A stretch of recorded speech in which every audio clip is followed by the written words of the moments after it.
ఒక్కసారి కొమ్మూరి గోల్డ్ కి కాల్ చేయండి. తాకట్లో ఉన్న మీ బంగారాన్ని విడిపించి మార్కెట్ ప్రైస్ కి వాళ్ళు కొనుక్కుని మిగతా డబ్బులు మీకు ఇచ్చేస్తారు. అందరికీ నమస్కారం, వెల్కమ్ టు మనం టీవీ. నేను మీ పవన్ బెస్వాడ. ఈ రోజున మగవారిపై దాడులు, అకృత్యాలు, కొన్ని సంఘటనలు చూస్తూ ఉంటే మగవారికి కూడా రక్షణ లేకుండా పోయింది. ఎలా అయితే ఆడవారిపైన గతంలో జరిగేవో ఇప్పుడు మగవారిపైన కూడా అదే స్థాయిలో, అంతకు మించిన స్థాయిలో దాడులు జరుగుతూ ఉన్నాయి. అది మానసికంగా కావచ్చు, శారీరకంగా కావచ్చు, లేదంటే ఇంకా ఆర్థికంగా కావచ్చు. ఈ దాడులన్నింటినీ చూస్తూ ఉంటే మగవారికి రక్షణ లేకుండా పోతా ఉంది. సో మగవారికి కూడా కొన్ని ప్రత్యేక చట్టాలు రావాల్సిందే అనే ఉద్దేశంతోనే ఏప్రిల్ 19, 2025న ఢిల్లీలోని జంతర్ మంతర్ వేదికగా ఒక దీక్ష చేపట్టడం మనం చూసాం. అందులో వేలాది మంది మగవారు పార్టిసిపేట్ చేయడం చూసాం. దానికి కొంతమంది మహిళలు కూడా సపోర్ట్ చేయడం చూసాం. ఈ నేపథ్యంలోనే ఆ దీక్షలో పాల్గొన్నటువంటి భార్యా బాధితుల సంఘం అధ్యక్షులు బాలాజీ గారు ఈరోజు మనతో ఉన్నారు. ఆయనతో మాట్లాడి విశ్లేషణ తీసుకుందాం. అసలు ఏ హక్కుల కోసం వారు డిమాండ్ చేస్తున్నారు, ఎందుకు? సార్ నమస్కారం. నమస్తే అండి. భార్యా బాధితుల సంఘం అధ్యక్షులు మీరు? అవును సార్, జాతీయ వ్యవస్థాపక అధ్యక్షుడు అండి. ఓకే, ఏంటి మీ డిమాండ్లు ఏంటి? డిమాండ్స్ ఏంటంటేనండి, ఫస్ట్ ఒక వృత్తిపరంగా తీసుకుంటే ఎక్కడైనా చిన్న కష్టం వస్తే 10 మంది వచ్చి ఆదుకుంటారండి. కానీ ఒక భార్య పెట్టిన కేసు గురించి మాకు ఇంత అన్యాయం జరిగింది, మాకు ఎవరైనా హెల్ప్ చేయండి అని ఒక అడుక్కునేవాడి కన్నా హీనంగా వీళ్ళు అడుక్కున్నా ఎవరు హెల్ప్ చేస్తలేదండి. దానివల్ల ఏంటంటే శారీరకంగా, మానసికంగా ఎన్ని రకాలుగా ఇబ్బందులు పడాలో అంతకంటే ఎక్కువగానే ఇబ్బందులు పడుతున్నారండి. ఇన్ కేస్ ఇప్పుడు మన గతం నుంచే కూడా, అంటే ఆదికాలం నుంచే కూడా మగవాడు తాగుతాడు, తిరుగుతాడు, 10 మంది ఆడవాళ్ళతో తిరుగుతాడని స్టాంప్ పడిపోయి ఉందండి. అలాంటప్పుడు చట్టాలు ఇచ్చారండి. చట్టాలు ఎందుకు ఇచ్చారండి? నిజంగా ఒక మహిళ, అంటే ఒక భార్య ఇబ్బంది పడితే ఆ ఇబ్బందులు కాపాడుకోవడానికి చెప్పేసి 498 MCDVC ఇవ్వడం జరిగింది. కానీ ఈరోజు ఒక భర్త హింసించడానికి కూడా టైం లేదండి. ఎందుకంటే గతంలో అంటే ఖాళీగా తిరిగేవాడు, ఇప్పుడు ఖాళీగా తిరుగుతలేదండి. నా ఫ్యామిలీ, నా భార్య, నా పిల్లల్ని ఒక పొజిషన్లో పెట్టుకోవాలి అని తిరిగి దాని మీద ఎక్కువ తాడు ఆలోచించి వీలైనంత మటుకి కూడా సంపాదన గురించే ట్రై చేస్తున్నారండి.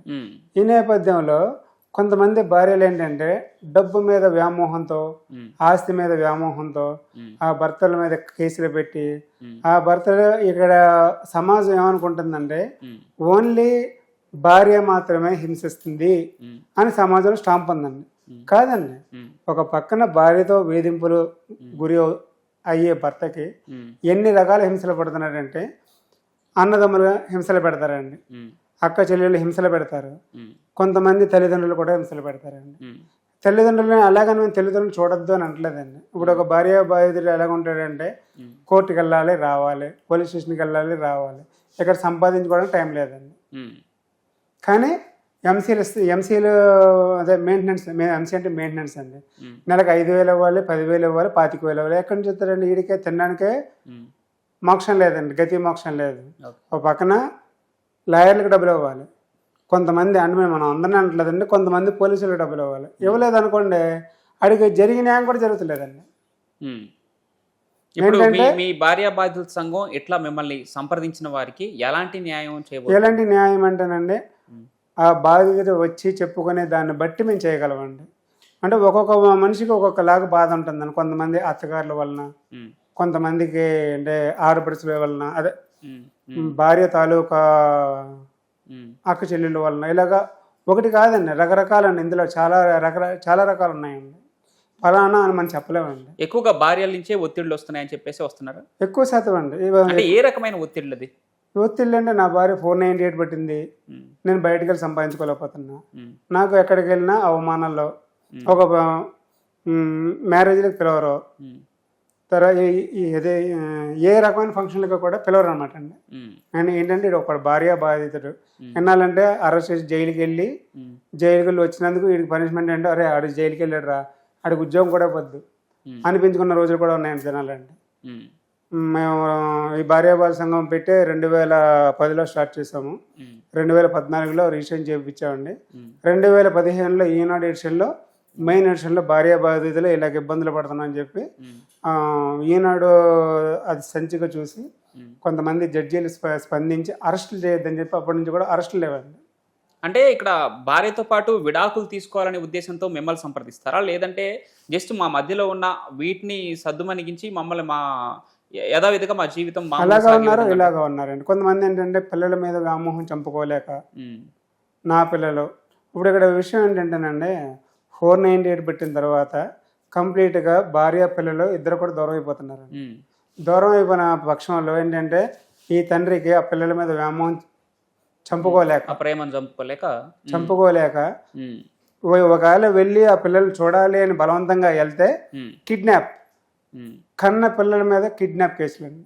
ఉమ్, మరి అది ఎంతవరకు న్యాయం అని మేము ఏమంటున్నాం అంటే ఇప్పుడు భార్య భర్త ఇద్దరు కలయిక వల్లే పిల్లలు పుడతారు. అవును. అలాంటప్పుడు కోర్టు కూడా పిల్లల్ని భార్య దగ్గర 4 రోజులు ఉమ్, భర్త దగ్గర 3 రోజులు ఉండేటట్లు మేము ఒక చట్టం అడుగుతున్నాం అండి. ఉమ్, అప్పుడు ఏమవుతుందంటే పిల్లలకి తల్లి తప్పు చేస్తుందా తండ్రి తప్పు చేస్తున్నాడా ఉమ్, అని ఒక అండర్స్టాండింగ్ వస్తుందండి. ఉమ్, ఇక్కడ ఏమవుతుందంటే వన్ సైడ్ అయిపోయి అరే మీ నాన్న చాలా దుర్మార్గుడురా అంటే మీ పిల్లల్ని మిమ్మల్ని మన వదిలేసి అడిష్టం వ్యవహరిస్తున్నాడు.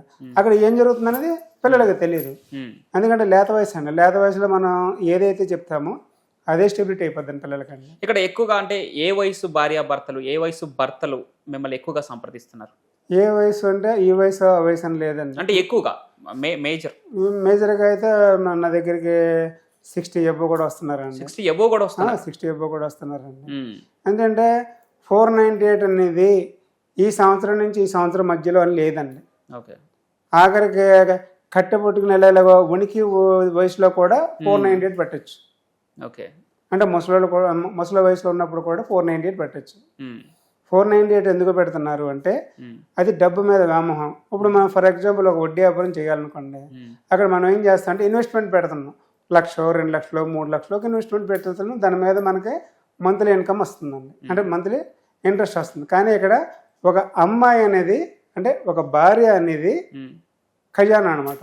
ఉమ్, ఈ ఖజానాకి నేను సంవత్సరం పెళ్లి చేసుకున్నాను, 2 సంవత్సరాలు 3 సంవత్సరాలు అయింది, నాకు ఎంత ఇన్వెస్ట్మెంట్ ఇస్తే ఉమ్, నేను విడాకులు ఇస్తాను, లేకపోతే కోర్టులు చుట్టూ తిరగాలి, ఉమ్. పోలీస్ స్టేషన్ చుట్టూ తిరగాలి.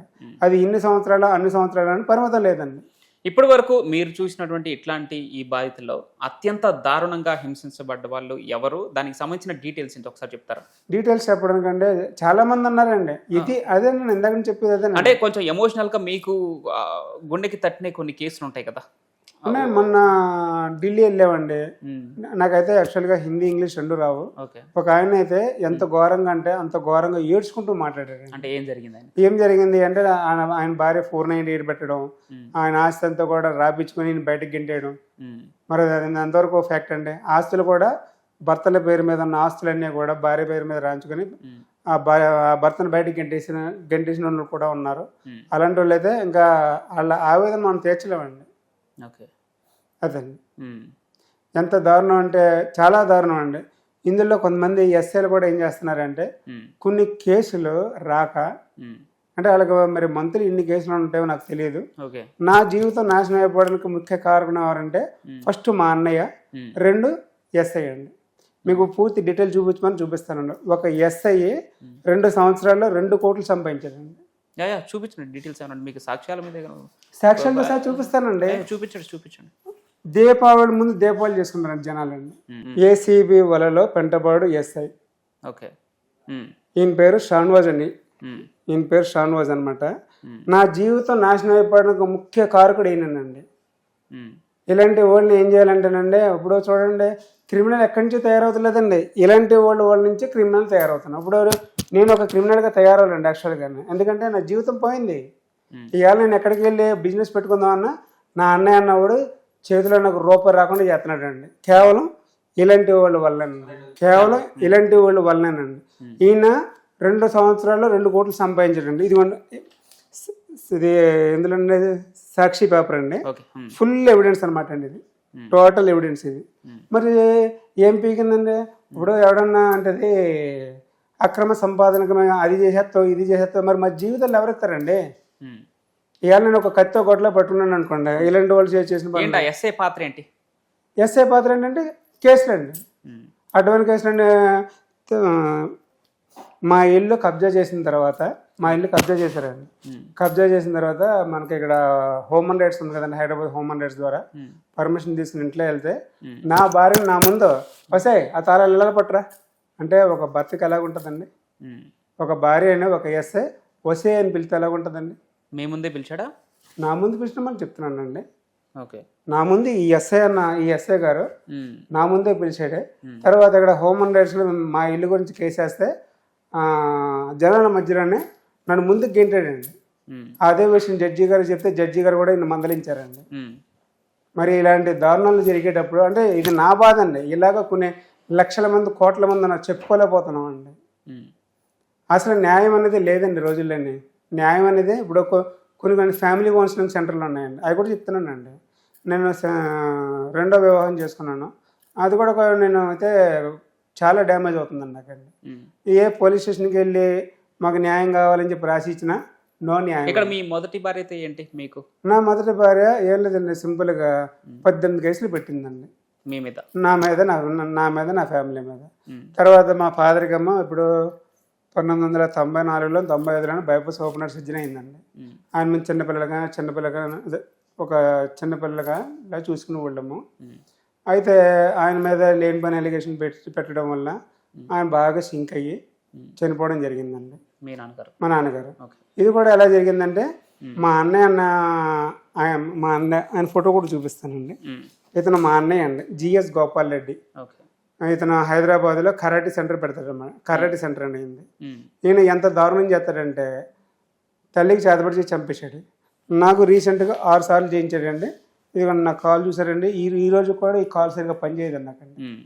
ఆల్రెడీ నేను మన స్వాతి ఛానల్లో కాల్ ఇలా ఉబ్బిపోయినప్పుడు ఆయన వచ్చి డైరెక్ట్ తీసుకున్నాను, షూట్ చేసుకున్నారండి.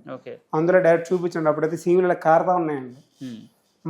మా తల్లిదండ్రులు ఆస్తి అంటే నేను అనుభవించకూడదంట, మా నాన్నమ్మ ఆస్తిని నేను అనుభవించకూడదంట. స్టిల్ ఇవ్వాలా చాలా అంటే చాలా దౌర్జన్యంగా అనుభవించారండి.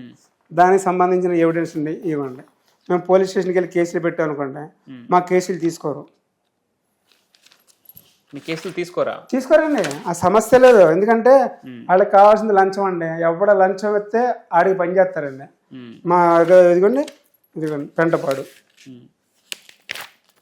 మహారాజశ్రీ పెంటపాడు.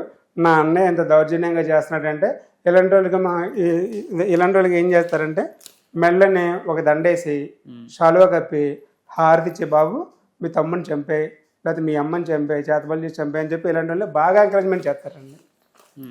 మరి ఇదిగోండి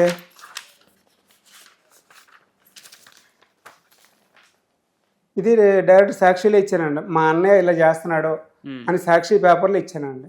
నాట్ రెస్పాన్స్ అండి. మీ రెండో భార్యతో ఏంటి ఇప్పుడు? నా రెండో భార్య ఏంటంటే ఇంకా మనకు ఒక దెబ్బ తగిలిన తర్వాత ఇంకో మ్యారేజ్ చేసుకోవడం వేస్ట్ అండి. అది తెలియక చేసుకున్నాం అండి. తెలిసినప్పుడు మనకు బాగా తెలియపరుస్తుంది అనమాట. మేము ఆల్రెడీ మీరు ఎవరితో లేరైతే భార్య ఉంది కానీ లేనట్టున్నాను మా దృష్టిలోనండి. ఎందుకంటే మాకు ఇంటికి వెళ్ళామనుకోండి మాకు బిజినెస్ చేసుకోవడానికి ఉండదు. తర్వాత ఏదైనా ఉద్యోగం చేసుకోవాలనుకోండి మాకు వెనకాల సెంటింగ్ అనండి, కంపల్సరీ డైలీ సెంటింగ్. నువ్వు ఎదవరా అదిరా ఇదిరా. అలాంటి వాళ్ళకి ఏంటంటే కొన్ని ఫ్యామిలీ కౌన్సిలింగ్ సెంటర్లు అయితే అలాంటి వాళ్ళకి సన్మానాలు సత్కారాలు చేస్తూ ఉంటారు అన్నమాట. అమ్మ మీ ఆయన చంపే మీ అవసరం మీ వెనకాల నేను ఉంటాను కూడా వాళ్ళు సపోర్ట్ ఇస్తారండి. ఓకే బాలాజీ గారు, ఇప్పుడు భార్యాబాధితులు ఇంకా బయటికి రాని వాళ్ళు చాలా మంది ఉన్నారు. అవునండి. సో ఈ 498 గురించి క్లియర్ గా వాళ్ళకి అర్థమయ్యేలాగా ఎలా రావాలి ఏంటి అనేది ఒకసారి క్లియర్ గా చెప్పండి. చెప్తాను సార్, ఒక నిమిషం. ఇదిగోండి, ఇది మన హైదరాబాద్ లో ఇది కమిషనర్ ఆఫీస్ కనపడుతుందండి. కమిషనర్ ఆఫీస్ లో నా అన్నయ్య నేను రోడ్డు మీద తిరగడానికి నాకు భయంగా ఉంది, నాకు రావాల్సిన ఆస్తుల వివరాలతో సహా రాసి ఇదిగోండి స్టాంప్ కూడా కొట్టారండి. అండి దీని మీద ఏమన్నారంటే బాబు ఇది సివిల్ మ్యాటర్ మేము చేయకూడదు అన్నారు. సరే సివిల్ మ్యాటర్ కదండి, రేపు పొద్దున్న మేము ఒకళ్ళు ఎవరు దమ్మంటే వాళ్ళు చంపేసుకుంటాం. మరి అప్పుడు క్రిమినల్ మ్యాటర్గా ఎలా మారుతుందండి ఇది? ఇప్పుడు దీని మీద యాక్షన్ తీసుకోరు. ఎవరికి హాని చేసుకున్నంతసేపు అది సివిల్ మ్యాటర్ గా ఉంటుంది. ఒకళ్ళకొకళ్ళు అవును సార్, మరి ఇంకెందుకు సార్ పోలీస్ స్టేషన్? ఇప్పుడు నా మీద థ్రెడ్ ఉందని నేను కేసు పెట్టినప్పుడు యాక్షన్ తీసుకున్నప్పుడు ఎందుకు సార్ పోలీస్ స్టేషన్ లో? ఇప్పుడు ఇది కమిషనర్ ఇంకా పోలీసు వ్యవస్థ మీద నాకు సరిగా వచ్చి కంప్లైంట్లతో మానేశానండి. ఓకే. ఇవాళ ఎంత దారుణంగా ఉందంటే అంత దారుణంగా ఉందండి. స్టిల్ మొన్న ఈ మధ్య కాలంలో నా రెండో భార్యది చైన్ 4 ఉంగరాలు పోయాయండి. దాని మీద కంప్లైంట్ ఇస్తే నో యాక్షన్. అంటే ఏంటంటే ఎవరు లంచం ఇస్తే వాళ్ళకే పోలీస్ వ్యవస్థ పనిచేస్తుందండి. నేను ఇవాళ డైరెక్ట్ చెప్తున్నాను, ఎందుకంటే నా కళ్ళతో చూసిన సాక్ష్యాలండి ఇవన్నీ కూడా. ఒక భార్య అనుకోండి, అంటే నేను ఇంత పచ్చిగా మాట్లాడినాను, దయచేసి ప్రేక్షకులు నన్ను తప్పుగా అనుకోకండి. ఒక భార్య అనుకోండి సంసార సుఖం ఇస్తే అది ఆమె ఎంత నీచం చేసినా సరే భర్త తాలూకులందరూ మూసేస్తారు. భర్తకి ఎక్కడ కూడా విలువ లేకుండా పోతుంది. చూడండి, మన మధ్యకాలంలో మన సుమన్ టీవీలో 2-3 సీన్లు చూసానండి. ఒక భార్య భర్త కావాలంటే భర్తతో పాటు ఒక 2-3 నుంచి కూడా మొత్తం 4గురితో కాపురం చేస్తుందంట. ఎంత దారుణం అండి. అదే మరి ఒక భర్త అదే మాట నేను 4 భార్యలతో ఉంటానంటే ఊరుకుంటుందని సమాజం. ఎంత దారుణం అయిపోయిందని సమాజం అండి. ఇన్స్టాగ్రామ్ అయితే మరీ ఘోరం అండి. ఇన్స్టాగ్రామ్లో మీరు ఇప్పుడు సమాజం మనకి ఏం నేర్పిస్తుంది అంటే మనం చెప్పుకోలేని స్థితిలో ఉన్నామండి. మరి ఈ చట్టాల వలన కొంతమంది మహిళలు ఎంత దారుణంగా ప్రవర్తిస్తున్నారంటే ఆ భర్త బయట చెప్పుకోలేడండి. ఇప్పుడు కట్నం తీసుకోవడం తప్పు, కరెక్ట్ ఒప్పుకుంటా. మరి కట్నం ఎందుకు ఇచ్చి పెళ్లి చేస్తున్నారు? కట్నం ఇచ్చిన వాళ్ళ మీద కూడా యాక్షన్ తీసుకోమని చట్టాలు ఉంది కదండి. మరి ఆడమంది నేను అప్పుడు డైరెక్ట్గా వెళ్ళి పబ్లిక్గా చెప్పుకున్నాను, నా కూతురికి కట్నం ఇచ్చాను. నిన్ను ఎవడు కట్నం ఇమ్మన్నాడు? కట్నం ఇవ్వడం తప్పు. కట్నం తీసుకున్నట్టుకి నువ్వు మ్యారేజ్ చెయ్యి. కట్నం ఇవ్వడం ఎందుకు? వాడి మీద కేసులు పెట్టి ఆడ ఆస్తులు నువ్వు కబ్జా చేయడం ఎందుకు? ఈరోజు పెళ్లి చేయాలంటే ఆ అబ్బాయి ఏం చేస్తున్నాడు అంటే ఉద్యోగం చేస్తున్నాడా లేకపోతే ఖాళీగా తిరుగుతున్నాడా కాదండి. ఆ అబ్బాయికి ఆస్తి ఎంత ఉంది, ఎన్ని లక్షలు ఉన్నాయి, ఎన్ని కోట్లు ఉన్నాయి, ఎన్ని బిల్డింగ్లు ఉన్నాయి, ఇవి అడుగుతున్నారండి. దానికి తగ్గట్టే అవతల వాళ్ళు కూడా అంతేనా? మరి అంతే కదండి. ఇప్పుడు ఏంటంటే రేపు పొద్దున్న అమ్మాయి వదిలేస్తే మనకి ఇన్కమ్ ఎంత వస్తుంది? చిన్నపాటి వడ్డీ వ్యాపారం అయిపోయిందండి అది. అందా చెప్పింది చూడండి. అక్కడేమో మనకి కావాలంటే డబ్బులు 1-2 లక్షలు అలాగే మనం ఇన్వెస్ట్మెంట్ పెడుతున్నాం. కానీ ఇక్కడ ఒక అమ్మాయిని ఇన్వెస్ట్మెంట్ పెట్టుకుని సంపాదించుకుంటున్నారండి. ఇప్పుడు ఒక మాట చెప్పండి బాలాజీ గారు, గతంలో అంటే ఇప్పుడు మీరు మా జనరేషన్ కంటే ముందు జనరేషన్లో మీరు 2 జనరేషన్ ముందు, మీకంటే మన పూర్వీకులు చాలా మంది ఉన్నారు కదా. చెప్పండి సార్. వాళ్ళలో విడిపోయే వాళ్ళు చాలా తక్కువ మంది. ఈ భార్య బాధితులు కానీ భర్త బాధితులు కానీ వీళ్ళందరూ ఇవన్నీ బయటికే వచ్చేవి కావు కదా. వాళ్ళు నిండు నూరేళ్ళు మంచిగా కాపురాలు చేసుకునే వాళ్ళు. ఏం మారింది అప్పటికి మహిళలకి పురుషులకి మధ్య, ఇప్పుడు మహిళలకు పురుషులకి మధ్య ఏం మారిందంటేనండి జనరేషన్ అండి, టెక్నాలజీ అండి. అప్పుడు టెక్నాలజీ లేని మూలన అప్పుడు ప్రశాంతంగా హ్యాపీగా జీవితాలు నాశనం అవ్వకుండా, అంటే ఘోరాలు జరగలేదంటే జరిగినాయండి. అంటే కానీ భార్య భర్తల మధ్యలో టెక్నాలజీ ఏం చిచ్చు పెడుతుంది అంటున్నా నేను. టెక్నాలజీ ఏం తెచ్చి పెడుతుందంటే మొన్న సుమన్ టీవీలో కూడా చెప్పారండి, ఇటు 7 తరాలు అటు 7 తరాలు చూసి మ్యారేజ్ చేసుకోమన్నారండి. అంటే మళ్ళీ ఇలా చెప్తే మరి బాగుంటుంది. మీకు ఏమనిపిస్తుందో అది ఏమనిపిస్తుంది కదండి, జనరల్గా జరిగేది చెప్తున్నాను. ఫ్రెష్ అమ్మాయి లేదండి, ఫ్రెష్ అబ్బాయి లేదండి. ఇది జగమెరిగిన సత్యం అండి. ఇప్పుడు ఏంటంటే కల్చర్ అనేది చాలా మటుకు పాడైపోయిందండి. ఎన్నాళ్ళ ఈడు నా భర్త, ఇది నా సంసారం అని ఉండేదండి. కానీ ఇప్పుడు అలా కాదండి. నా రంకుమ్మగుడు ఏం చేస్తున్నాడు, భర్త పక్కలో పడుకుని నా రంకుమ్మగుడు ఏం చేస్తున్నాడు అని ఆలోచించే ట్రెండ్ వచ్చిందండి ఇప్పుడు.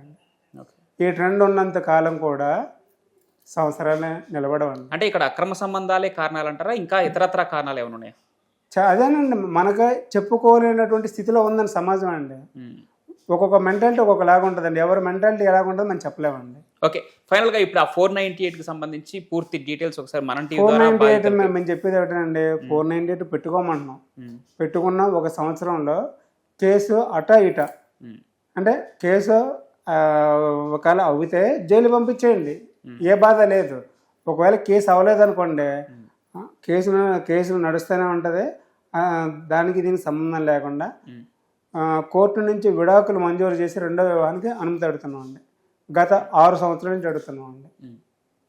రెండోది ఏంటంటే మెయింటెనెన్స్లు, అంటే ఎంసీ డీవీసీలు పర్మనెంట్గా చట్టం తీసామంటున్నాం అండి. మూడోది ఏంటంటే అమ్మాయి కేసు పెట్టినప్పుడు, అంటే అది 498 కావచ్చు, ఎంసీ కావచ్చు, డీవీసీ వగైరా వగైరా ఏ కేసులోనే పెట్టుకోమంటున్నాం అండి. పెట్టుకున్నప్పుడు ప్రతి కేసుకి కూడా అమ్మాయి ఖచ్చితంగా అటెండ్ అవ్వాలి. ఇప్పుడు మిమ్మల్ని సంప్రదించి లాస్ట్కి భర్తదే ఫ్రాడ్ అని తెలిస్తే మీరు ఏం చేస్తారు?